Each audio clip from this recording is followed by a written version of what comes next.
primary thing that was my starting point were some letters that the museum has from John Ruskin to his doctor, written quite late in his life. It was quite difficult because there's so much in that collection to begin working with. It was almost a sort of random process of looking at lots of things, and it was the first thing that really grabbed my imagination, because they were written at the end of his life and clearly written to his doctor. And what I realised as I began reading them was that they fall into two categories. One where he's feeling very sorry for himself. Sometimes you almost get the impression that there's probably not much wrong with him really. He just fancies writing a letter to his doctor. So there's one fantastic one where he says something like, I'm "Dear doctor, I'm currently suffering from 11 colds simultaneously. I caught 3 on the train from Appleby, and I picked up the rest last week," and that really weird things. And others are more, that's the most eccentric one of all, I think.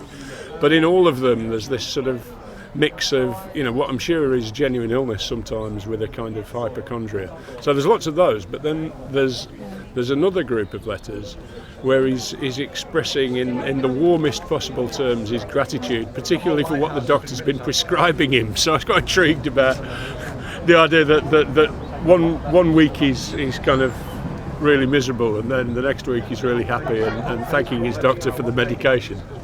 So I got quite intrigued with those. But I've for a very long time been an admirer of and influenced by Schwitters in my work, and in a sense that I kind of didn't want to use Schwitters because that would have been the obvious thing to do in a way, but I couldn't get away from a connection that I had in my head of things that I remembered that I'd read in biographies of Schwitters, because obviously the time he spent in Ambleside was at the end of his life for the last 3 or 4 years of his life, and so he wasn't that old actually. He died in his mid-60s, but he'd obviously had quite a tough life because he'd spent at least 10 years running around Europe trying to stay one step ahead of the Nazis, and that's how he ended up here eventually. And he had quite bad heart condition and other things wrong with him. So I remembered these letters that I'd read in biographies, and then started looking both in the collection here and in other published sources. And I was quite intrigued by some of the sort of echoes in some of the ways in which Schwitters was writing about,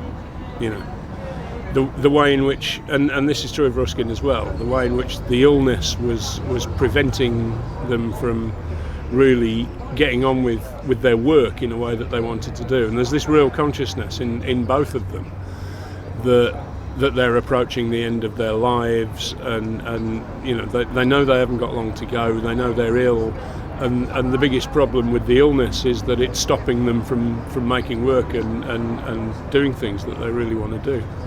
So that's where it started from. But there is then another element that came into it, which you might want to know about,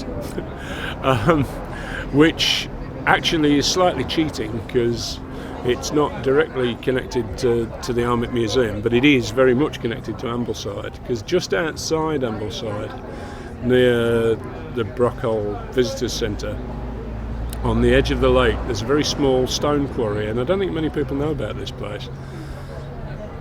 On the floor of the quarry, on massive stones that couldn't possibly be moved and clearly weren't carved to be moved, there are a lot of inscriptions made by a character I found out called John Longmire in the early 19th century.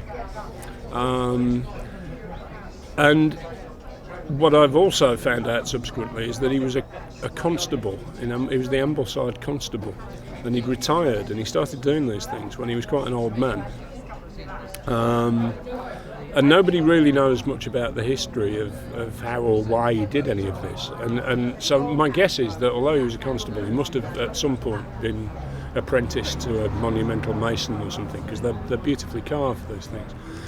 But apparently every day he used to come to the quarry after he'd retired and just kind of hack away into the stone. So there's this sort of beautifully carved graffiti, and there are different things. There are lists of what appear to be lists of his heroes. So there are lists of the names of soldiers who were maybe kind of war heroes in the Napoleonic Wars or something. But then in the middle of the list, you get Robin Hood, and then there's another bit that very pertinent to now. He's carved into the stone the national debt in, I can't remember the year, 1823 or whatever it was, and he's just carved whatever the national debt was at the time. So it was probably going up the time it would have taken him to carve it. And I was just really impressed with these things just as beautiful objects, and the way in which they're sort of, obviously because they're on the edge of the lake, nobody's really looked after them. As I say, not many people know they're there. Lots of it is overgrown, bits of it have kind of crumbled away and into the water and so on. And so I was really interested with that visually, and took quite a lot of photographs, and then went back to film it. And then I started to make a connection in a way between what he'd been doing and Schwitters and Ruskin in their different ways, again in relation to the idea of, at close to the end of his life, this kind of obsessive need to make something, against all the odds. And so there seemed to be a kind of connection between all three of them. So the work I've done has been an attempt to try and pull all three together in some way.